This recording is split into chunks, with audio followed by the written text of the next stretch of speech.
So in case you missed it, Ivanka Trump headquarters tweeted out this status on Memorial Day, urging all to turn the music up because it's a 3-day weekend and it's time to make some champagne popsicles. But instead of popping the bubbly open to make this hot day treat, Ivanka found herself in some hot water. The Twitterverse was in a tizzy over the fact that the heir to the throne didn't recognize what Memorial Day was really all about. And even though on her personal account, Ivanka tweeted her sentiments towards those who have fought for our country, that didn't stop Ivanka's insensitive popsicle from trending on Twitter and Facebook. Now, while it might be tempting to tell the presidential princess to, for lack of a better phrase, suck it, I think we may need to let this one go. I'm Hannah Cranston, and I'm about to tell you why you should chill out about this whole popsicle debacle. While we're worrying about the fact that this woman who works is sacrificing massages or wearing French designers, or that her brand mentioned a Memorial Day barbecue when we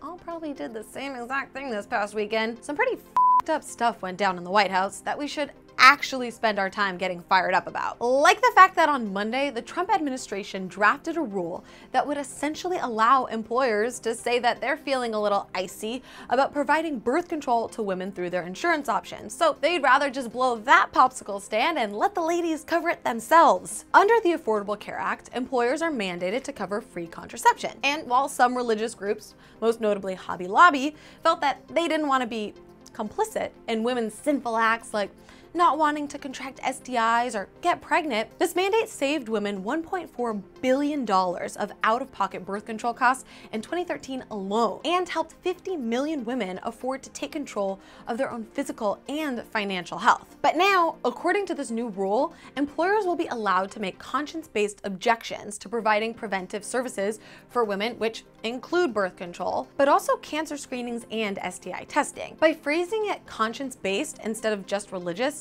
Trump is essentially allowing any employer to stop providing their employees with contraception coverage. Oh yeah, and it might take effect immediately. But to this advocate for the education and empowerment of women and girls, making it possible for women, especially poor women, to avoid the average cost of $1,200 per year and unwanted pregnancies must have got left off of her resume and her conscience. I'll continue the advocacy work that I was doing in the private sector, advocating for the economic empowerment of women. Now, unfortunately for this champagne mommy, women's access to birth control plays a pretty big role in ensuring economic empowerment. Birth control allows women to complete their educations, support themselves and their families financially, attain reliable and sufficient employment, and continue to seek better care options. Birth control allows women to have a choice over their bodies and allows them to be, oh, I don't know, women who work. This White House policy change will put an undue burden on millions of women around the country and inevitably condemn an entire generation of children to a perpetuated cycle of poverty. Impoverished women who cannot afford the choice of